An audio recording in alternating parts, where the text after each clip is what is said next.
Cordiais saudações a todos vocês, que a graça e a paz de Cristo Jesus possa repousar no coração, no seu coração, e que esta paz ela possa crescer e possa aí superabundar em você, e através de você outras pessoas também possam vir conhecer a paz que Cristo quer oferecer. Sejam bem-vindos a mais um programa, mais um estudo da Palavra de Deus, onde juntos nós estudamos as nossas lições com temas maravilhosos. Nesse semestre, falando um pouco sobre as experiências dos homens de fé diante de reis, diante de estadistas, grandes homens que estiveram ali na corte das grandes nações deste mundo. E com certeza nós temos muito a aprender desses homens, as experiências que eles tiveram, e é justamente o intuito dessa lição. Portanto, as nossas lições devem ser bem estudadas, devemos nos ater nos detalhes, apesar de que as nossas lições elas estão dando grandes saltos, né? Na primeira lição foi um tema, na segunda lição já passou para José, de José já deu um salto para Moisés, e a lição de hoje já deu um outro salto, né? Da saída do Egito, ali onde nós terminamos a lição passada, onde falava da saída do Egito, né? Onde Faraó disse, saiam daqui, e já demos um salto lá no momento em que o povo de Israel, depois de 40 anos peregrinando no deserto, estava por entrar na terra de Canaã, né? Bem, antes de passarmos aí a nossa lição, não se esqueçam de colocar o seu joinha, coloque lá, é um clique rapidinho, ó, vai aqui embaixo, e clica ali rapidinho com o seu mouse ali em cima do joinha, coloque ali o seu joinha, como eu disse já antes, e volto a repetir, ele nos ajuda a divulgar o nosso vídeo, né? E através disso outras pessoas também podem conhecer o vídeo. Não se esqueçam também de se inscrever no nosso canal. Se você ainda não está inscrito no nosso canal, inscreva-se. Aqui embaixo também aí do vídeo está o ícone inscrever-se, basta clicar ali também, se inscrever, e dá também autorização para que você possa receber aí notificações de novos vídeos. Sempre que nós postarmos um vídeo, você será notificado disso, né? Fica muito mais fácil, né? Quando você olhar lá o seu celular ou o seu computador, vai estar lá uma notificação. Um novo vídeo, uma lição, um estudo, uma reflexão nova, beleza? Então se inscreva no nosso canal e também divulgue, compartilhe aí com os teus contatos em todas as mídias sociais que você tenha, WhatsApp, Facebook, Instagram, não sei, seja ela qual for, compartilhe esse material. É assim que nós vamos fazer com que a palavra de Deus também possa ser pregada e ouvida por muitas pessoas, beleza? Então não se esqueça desses recadinhos básicos. E um outro recadinho, eu esqueci na última lição, mas eu me lembrei depois, né? Olha só, as nossas meditações diárias, justamente, elas continuam. Tá aí, a partir da página 135, nós temos as nossas meditações diárias, sempre com um texto pela manhã, um texto pela tarde, e também ali nós temos a sequência do ano bíblico. Se você está fazendo ou deseja fazer o ano bíblico, ainda tem a oportunidade de começar, né? Então, vayam ali nossas lições, as nossas meditações diárias são muito importantes para o seu culto matutino, para o seu culto vespertino, juntamente com a sua família, ok? Não deixe de utilizá-las. Pois bem, vamos passar a nossa lição, mas talvez você esteja se perguntando aí, né? E pastor Wesley, qual é a resposta daquela pergunta que você deixou na última lição, no último estudo que nós tivemos? Eu não me esqueci não, pastor Wesley. Com certeza você não se esqueceu e com certeza você já deve ter a resposta, né, a esta pergunta. Você já deve ter perguntado ali na classe de professores ou mesmo na escola sabatina, né? Já deve ter pesquisado aí algum tipo de comentário bíblico, não sei, ou ter perguntado a um pastor, não sei. Com certeza você já tem essa resposta, né? Mas a resposta ela é bem simples, ela não é nada tão complicado assim. O povo de Israel, para entrar no Egito, foi necessário uma autorização. O povo de Israel, quando entrou, era apenas 70 pessoas, que era a família de Jacó, seus filhos, né, e todos eles. 70 pessoas, para eles entrarem no Egito, Faraó autorizou a entrada deles, certo? E para que agora eles pudessem sair, era necessário também que Faraó autorizasse a saída deles. Portanto, este é o motivo, né, pelo qual era necessário a autorização de Faraó para que o povo pudesse sair, apenas para agir com ordem, já que o nosso Deus é um Deus de ordem e sempre agirá dentro daquilo que é legal, dentro daquilo que é ordem, ordenado, tá certo? Então essa é a resposta. E se você teve uma outra resposta aí, né, obteve algum outro tipo de comentário, você pode compartilhar também aí, deixando o seu comentário aqui no nosso vídeo, na parte de baixo do nosso vídeo. Valeu? Vamos à nossa lição? A nossa lição de hoje, ela nos leva, como eu disse, 40 anos depois de que o povo saiu do Egito. Nós vamos estudar hoje sobre uma autorização que é solicitada por Moisés para que eles pudessem passar por um determinado território. Entendamos que Deus tinha preparado uma terra para o povo de Israel. Canaã era a terra prometida para Israel. A terra que havia sido dada a Abraão e que agora deveria ser reconquistada por Israel. E para eles chegarem até Israel, logicamente, eles chegaram até um curto prazo de tempo, né? A princípio foram 40 dias caminhando, mas pela incredulidade deles, ali em Cádiz Barneia, eles tiveram que peregrinar após aquilo 40 anos pelo deserto, né? E após 40 anos peregrinando pelo deserto, agora eles deveriam regressar novamente para Israel. E não seria, perdão, para Canaã. E não seria uma caminhada muito fácil. Havia caminhos mais curtos, mas eles teriam justamente que ir pelos caminhos mais longos, fazer uma jornada ainda maior, né? Ali na primeira pergunta nos fala que após 38 anos de peregrinação, o Senhor então dá uma ordem a eles para que eles pudessem rumar rumo ao norte, né? Mas é interessante que na nossa nota de introdução vem destacando que o povo de Israel, durante um tempo, ele fez acampamento próximo às terras de 3 povos, Edom, Moabe e Amon. Vamos falar um pouquinho desses 3 povos para que nós possamos entender todo o contexto, né, da lição, para nos contextualizar, tá certo? Esses 3 povos, de certa, eles tinham algo que era comum entre os 3. E o que era? Já digo a vocês. Vamos primeiro entender quem eram eles. Primeiro, Edom. Edom eram os descendentes de Esaú, eram chamados edomitas. Portanto, como diz a nossa lição, e é sobre Edom que nós vamos estudar hoje, né? Edom era descendente de Esaú, os edomitas, e portanto eles tinham um parentesco com Israel. Entendamos que o povo de Israel, todos eles eram descendentes de Jacó. E Jacó era irmão de Esaú. Muito bem. Aí estamos. O outro povo, que eram os Moabitas, Moabe, era um povo. Os Moabitas, eles eram descendentes de Ló. Moabe era filho de Ló. Mas filho de Ló com a sua filha mais velha. Portanto, os Moabitas, eles eram descendentes tinham também um grau de parentesco com Israel. Porque Ló era sobrinho de Abraão. E de Abraão vinha a descendência aí de Jacó e também de Esaú, né? Portanto, esse povo, os Moabitas, também tinham um grau de parentesco com Esaú.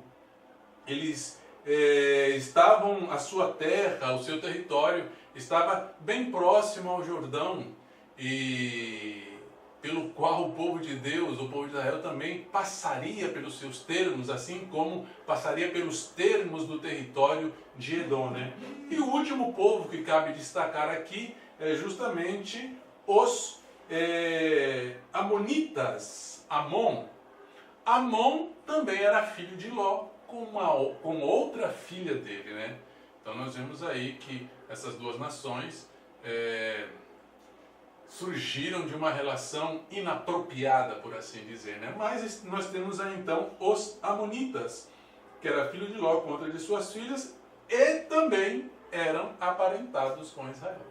Então, o que eles tinham de comum era que esses três povos, de alguma maneira, tinham uma relação de parentesco com Israel. O estudo de hoje ele está, como eu disse, enfocado sobre os edomitas. Então nós vamos voltar um pouco aos edomitas, tá bom? Aos descendentes de Esaú. Os edomitas, eles eram semitas e tinham traços camitas. Camitas são aqueles que eram descendentes de Cã. Por que tinham traços camitas? Porque as esposas de Esaú, duas esposas de Esaú, eram descendentes de Cã. Então eram semitas com traços dos camitas, tá certo? E era um povo que supostamente deveria ajudar o povo de Israel, justamente por essa proximidade que havia entre eles, por causa desse grau de parentesco que existia entre eles. Aqui eu deixo agora uma pergunta para vocês. Edom foi um apelido, ou como eu posso dizer, foi uma alcunha dada a Esaú. A pergunta é, por que Esaú recebeu a alcunha ou apelido de Edom? Pesquisa para o próximo estudo, beleza? Procura aí, faça pesquisas e você vai descobrir por que Esaú foi chamado de Edom. Tá certo? E na próxima lição a gente responde. Mas vamos dar continuidade. Chegou então o povo de Israel próximo ao termo ou à fronteira de Edom, e eles não queriam passar por ali, né, sem autorização. Eles já estavam acampados próximos ao território de Edom, eles estavam acampados nas montanhas de Seir, como diz ali o texto bíblico. Acampado não, estavam dando voltas próximo àquele monte de Seir, né? E Seir era uma região montanhosa que pertencia ao território dos edomitas, né? Então, por 38 anos, eles passaram por aquela região, vagando por ali, rodeando o Monte Seir, né? Até que Deus, então, lhes deu uma ordem: virai-vos para que possam ir para o norte. Ou seja, já havia, então, passado o momento de que toda aquela geração que havia sido incrédula, no momento em que eles chegaram a Cades Barnea, havia falecido. Uma nova geração havia nascido, e agora Deus então dá uma ordem: olha, saiam, parem de dar volta aí pela região montanhosa de Seir e se dirijam ao norte, né? Foi a ordem do Senhor, diretamente para o território de Edom, né? Então, como eu disse, haviam dois caminhos para que o povo de Israel pudesse chegar a Canaã. Havia um caminho mais curto e um caminho mais longo, né? Ou seja, o caminho mais curto era eles cruzarem por Edom. E o caminho mais longo era dar a volta por Edom. Moisés, diante disso, logicamente, que escolheria o caminho mais curto. E o caminho mais curto era cruzando Edom. E para isso, quando nós passamos já a pergunta número 2, nós encontramos que Moisés então faz uma petição ao rei de Edom, aos descendentes de Esaú, àqueles que supostamente não, né, que tinham um grau de parentesco com Israel, que, como diz o texto, né, que eram irmãos, né, de alguma maneira. Este era o costume naquela região, de que se eu tivesse um grau de parentesco com alguém, este alguém, ele era meu irmão.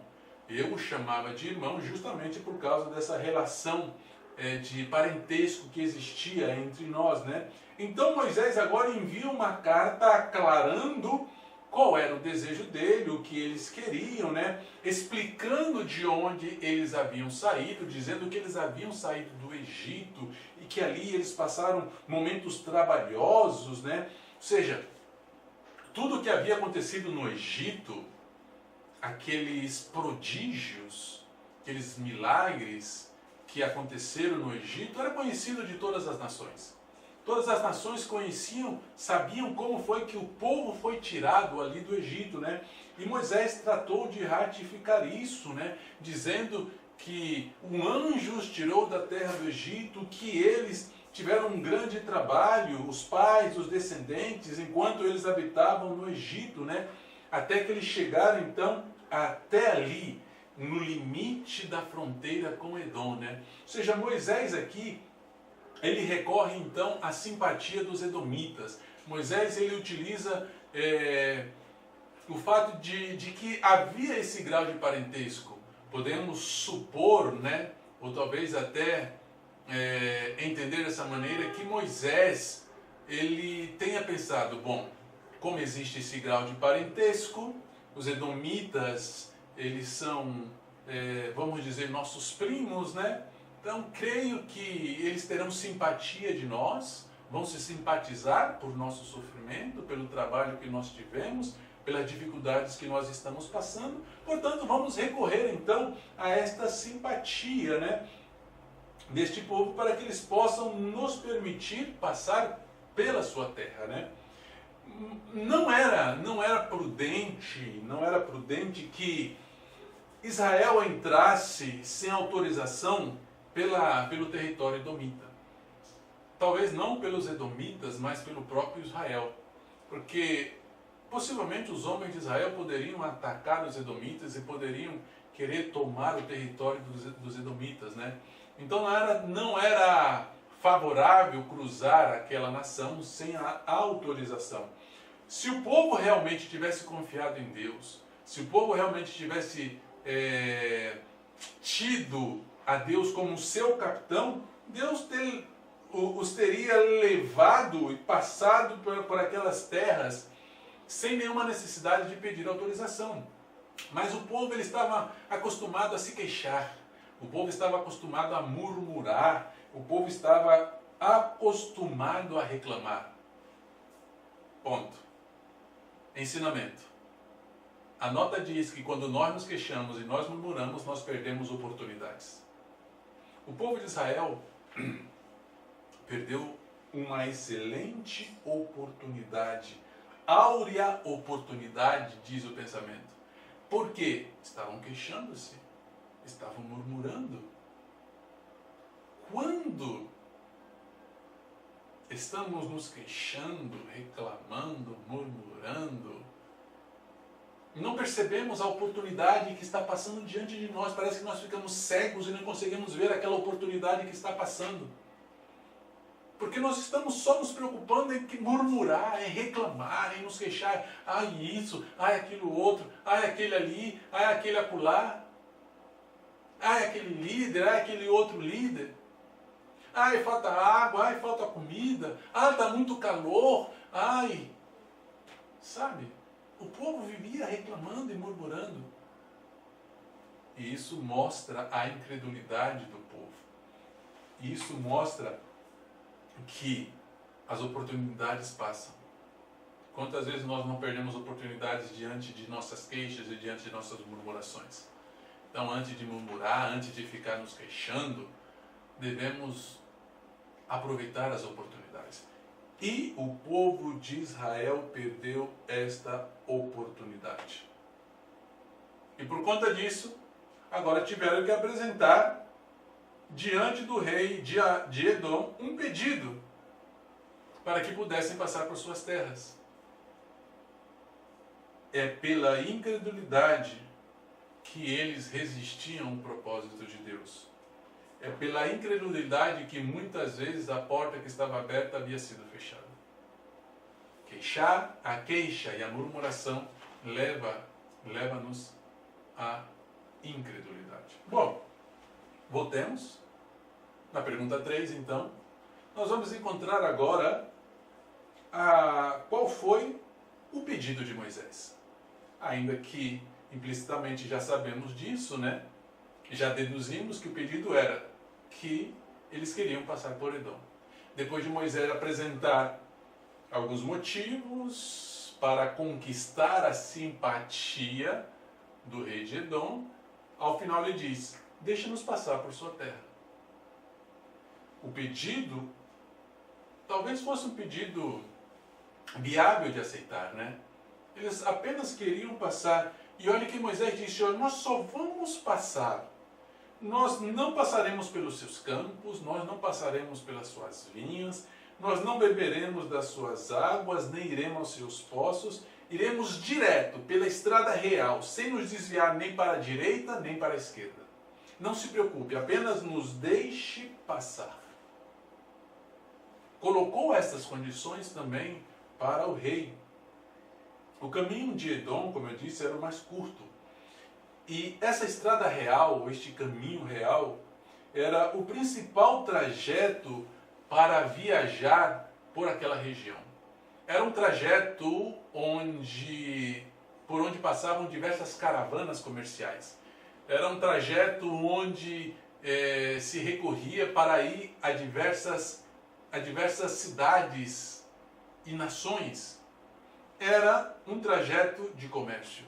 Inclusive, nós pensamos que isso talvez seja até atual. Naquela ocasião, quando vinham caravanas de comércio, né, caravanas de vendedores, de comerciantes, era cobrado pedágio.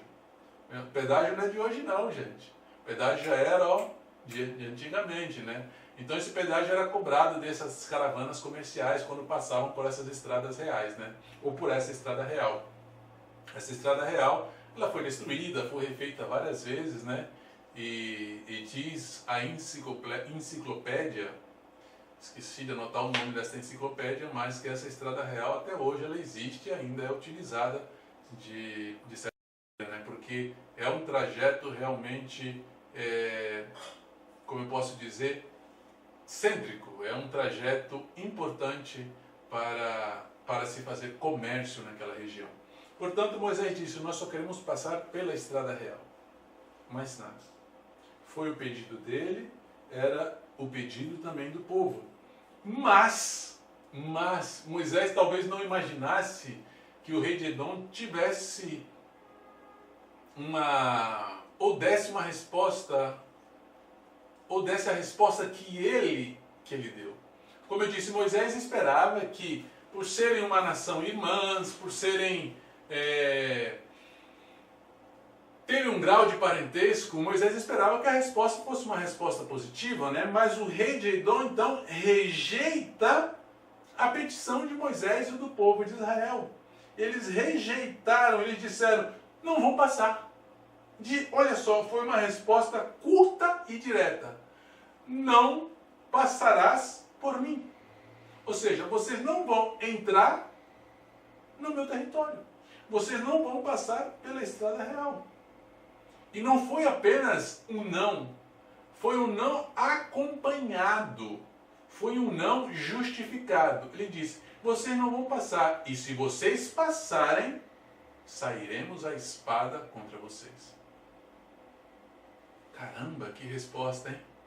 Como eu disse, Moisés não aguardava essa resposta. Moisés se dirigiu de uma maneira tão respeitosa, de uma maneira tão honrada, apresentando os motivos, solicitando de maneira educada passar ali pela terra, e eles recebem um não. E o não diz: não passe. Se vocês entrarem, a espada vai cair sobre vocês. Mas por que eles não deixariam o povo de Israel passar? Vamos agora analisar os motivos pelos quais o povo de Edom, o rei de Edom, não deixaria o povo de Israel passar. 1. Medo. Mas medo do quê? Medo que a sua terra fosse saqueada. Medo que o seu território fosse invadido completamente. 2. Também está relacionado com medo. Mas medo que as coisas que aconteceram no Egito também pudessem acontecer ali em Edom. Portanto, diante disto, o não do rei de Edom é até entendível. Mas vejam só, diante disso, diante dessa recusa ameaçadora, talvez Moisés pudesse retroceder e dizer, bom, já disse não, vamos deixar para lá. Ou talvez Moisés pudesse ter tomado uma atitude, não? E ainda está me ameaçando? É agora mesmo. Sabe aquele ditado que diz assim, eu dou um boi para não entrar numa briga, mas dou uma boiada para não sair dela? Talvez Moisés pudesse ter agido assim, está me ameaçando? Vamos ir contra ele. Mas não. Moisés novamente se dirigiu a ele de maneira muito educada e respeitosamente ainda, né? Aqui há uma outra lição para nós. Várias lições, com certeza, né? Mas quero destacar uma. Devemos aprender a receber não.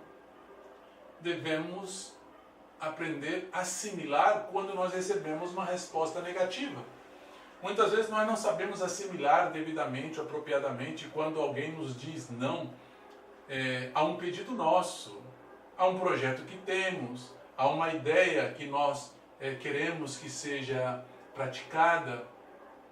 E quando nos dizem não, nós ficamos abatidos, caímos em tristeza e ficamos depressivos, ou então ficamos com raiva, dependendo de como é dito não. Você me paga, você já vai ver, sabe? E ficamos, ou seja, vem algumas emoções que não são agradáveis quando nós recebemos não. Mas nós devemos aprender a assimilar o não. E Moisés, ele soube como assimilar o não e não desistiu diante do primeiro não. Ele, quando nós passamos na pergunta número 5, nós percebemos que novamente ele envia uma outra carta. E reafirma, olha, nós vamos passar pelo caminho aplanado, pelo caminho real, né? E nós iremos, como eu disse, não tocaremos vossa colheita, nós não vamos beber da sua água, nem nós, nem o seu gado.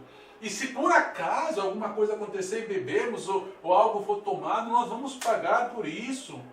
Ele ratificou o que havia dito e fez ênfase novamente. Se alguma coisa acontecer no trajeto, alguma coisa se danificar, não se preocupe, nós vamos pagar. Mas o rei de Edom estava decidido e novamente disse, não passarás.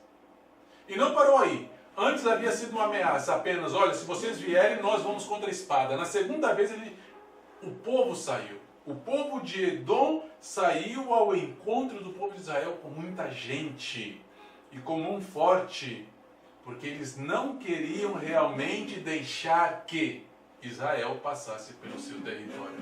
Nós vemos aí novamente essa resposta, esse não para o povo de Israel. E o povo ainda veio com mão forte contra eles, né? Moisés, com certeza, ele tinha esse espírito aprazível. E ele tratou de mostrar isso ao povo de Edom, ao rei de Edom. Moisés tinha a tendência de passar essa passividade, mas ainda diante dos temores do rei de Edom, ainda assim eles não aceitaram o pedido do povo de Israel. Ainda eles falando, olha, nós vamos passar o mais rápido possível, olha, vocês digam, bom, vamos entrar e passar rapidamente. Não, nem diante do fato de que eles passariam rapidamente, foi aceito o pedido deles. O rei de Edom alistou as suas tropas e fez uma exibição de força. Sabe o que faz a Coreia do Norte agora? Esses dias atrás, quando fazia, lançando seus mísseis. Nós temos um míssil agora que vai chegar até lá os Estados Unidos. Exibição de força, sabe? Os Estados Unidos também do outro lado se preparando, o Japão, a China, todos se preparando, preocupados com a Coreia do Norte, fazendo aquela exibição de força. Foi o que fez o rei de Edom, uma exibição de força. Chamou todas as suas tropas, alistou as suas tropas e fez uma exibição de força mostrando que resistiria à espada contra Israel se eles tentassem entrar no território de Edom. se eles tentassem entrar no território de Edom. Mas, diante do não, Moisés, logicamente que não entraria no território de Edom sem autorização do rei de Edom, como eu disse, não era prudente para o próprio povo de Deus, né? E esses bandos armados que estavam aguardando ali o povo de Israel, eles ficaram apenas aguardando, né? Talvez não foi por medo do bando de Edom, do exército de Edom estar armado, mas mais por precaução mesmo e por ordem de Deus. Porque quando nós passamos a pergunta número 6, Moisés recebe instruções e Deus diz assim, ó, vocês não vão passar pela terra de Edom, vocês não vão entrar, aceite o não deles. O não deles já é o suficiente, ou seja, vocês não vão entrar por essa terra, vocês vão dar a volta por ela.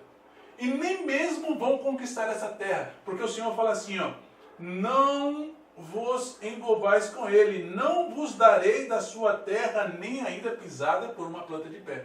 Talvez alguns do povo estivessem pensando, nossa, a terra tem que ser nossa, nós vamos conquistar essa terra, né? Mas Deus disse, não, essa terra não é de vocês. Essa terra eu não darei a vocês. Ainda que um de vocês tenha pisado ali aquela terra de Edom, nem aquele pedaço que foi pisado por este será dele. Ou seja, aquela terra pertencia aos descendentes de Saul. Saul? Não. Aos descendentes de Esaú. A palavra de Deus diz que Deus havia prometido o monte Seir por herança a Esaú. Olha só que curioso. Veja só que interessante isso aqui. Quer dizer que Deus, ele é leal, inclusive com aqueles que não têm um pacto com ele. Que Deus, ele é leal com aqueles que estão fora do seu pacto. Saul de novo, gente? Poxa vida, presta atenção, Wesley. É Esaú. Esaú, queridos irmãos, não estava ou não teve um pacto com Deus. Mas Deus havia feito uma promessa a Esaú, de que o monte Seir seria a ele por herança. Portanto, quando Deus diz essa terra não pertence a Israel, Deus estava sendo leal a Esaú, ainda que Esaú não fosse ou não fizesse parte do seu pacto. Portanto, irmãos, Deus é leal. Deus é leal. Aquilo que ele promete, ele cumpre. E realmente ele cumpre. E outra coisa o povo de Israel deveria entender. Está certo que Deus prometeu a eles a terra de Canaã. Mas a terra de Canaã, outras terras não lhes pertenciam. Eles deveriam entender que outras nações também habitariam em derredor deles. E essas nações deveriam manter-se em suas terras. Apenas a terra de Canaã pertencia ao povo de Israel. O povo de Israel devia entender claramente isso, né? Então o Senhor diz assim, olha, vocês não vão passar por aí, pronto, acabou. Vocês vão dar a volta pela terra de Edom. Mas vejam só como interessante, né? O povo de Edom, mesmo não permitindo que o povo de Israel passasse por ali, fez um negócio com ele. Veja só que Deus atuou, logicamente, mas Moisés também atuando aí, fez comércio com os edomitas, né? Compraram deles mantimentos, né? Comidas para comer e água para beber, né? Com certeza, no deserto, o que é mais valioso é a água. Tanto é que a água pode ser até motivo de guerras ali no deserto, né? Então, os edomitas, de alguma maneira, ainda estenderam a mão para o povo de Israel, vendendo a eles mantimentos, né? Como está registrado em Deuteronômio, capítulo 2, os versos 28 e o verso 29, né? Vendendo a eles mantimento. Isso por ordem de Deus, né? Porque Deus disse, né? Comprarei deles por dinheiro os seus mantimentos, né? Bom, diante de tudo isso, diante desse pedido de licença para passar, eles não passaram. Mas volto a dizer, não passaram pela incredulidade deles. Não passaram porque estavam mais preocupados em queixar-se, em murmurar e perderam a oportunidade. Houvessem eles confiado mais em Deus, em seu capitão, e Deus teria passado com eles normalmente ali pela terra de Edom, né? Mas não foi o que aconteceu. Durante a sua peregrinação no deserto, durante esse período de peregrinação, na última pergunta nós encontramos, né, que foram 40 anos peregrinando pelo deserto. Desde a Páscoa comemorada no começo do Êxodo, até a primeira Páscoa comemorada em Canaã foram 40 anos que passaram. Durante 40 anos, quem esteve com o povo, quem esteve mantendo o povo, quem esteve livrando o povo, quem esteve guardando o povo foi sempre Deus, como nós encontramos ali em Deuteronômio. O Senhor sempre esteve com o povo de Israel. Nada faltou ao povo de Israel. O Senhor sempre os acompanhou, sempre os guardou. Na verdade, era sempre o povo que se rebelava contra Deus, era sempre o povo que murmurava contra Deus, mas Deus sempre mantinha-se perto do povo de Israel. Portanto, eles não deveriam depender de outros, não deveriam ficar dependendo, aqui no caso dos edomitas, né, para conseguir fartos recursos, para conseguir recursos através de fraude, ou então para ter algum tipo de relação ilícita. O povo de Israel, ele foi chamado para ser exemplo da lei divina, para exemplificar o princípio da lei divina. Eles deveriam amar o próximo. Era essa atitude que eles deveriam ter. E desta maneira, ao serem observados por outros, esses outros também, de alguma maneira, conheceriam o verdadeiro Deus. Então vejam só que era grande a função do povo de Israel. Mas, desgraçadamente, ou por desgraça, eles não cumpriram com esse propósito, né? Não exemplificaram em suas vidas os princípios da lei de Deus. Você, eu, estamos exemplificando os princípios da lei divina em nossa vida? Será que, através de nós, do nosso exemplo unicamente, outras pessoas estão conhecendo a Deus? Estamos dando a conhecer a Deus ao mundo? A missão de Israel era mostrar a Deus para outras nações. É a mesma missão que a igreja tem hoje, mostrar a Deus para outras nações. E a melhor maneira de mostrar a Deus para outras nações é exemplificar isto em nossas vidas. Pregar é importante. Você lá no púlpito pregando, tal, é importante. Falar do Evangelho é importante. Mas nada afeta mais a vida de outras pessoas do que o exemplo que é dado. Israel deveria ter dado um bom exemplo. Houvessem eles, diz a nota, agido desta maneira, e o propósito de Deus teria se cumprido em Edom. Teriam sido eles uma bênção, não somente para Edom, mas para outras nações da terra. Queridos, que Deus possa nos abençoar. Que possamos aprender aí destes exemplos que estamos estudando e que realmente possamos colocar esses ensinamentos em prática em nossa vida. Tá certinho? E não se esqueça da pergunta que eu fiz. Por que Esaú recebeu a alcunha ou o apelido de Edom? Pergunte aí, tá bom? Que Deus possa te abençoar, te guardar. É o meu desejo em oração em Cristo Jesus. Amém.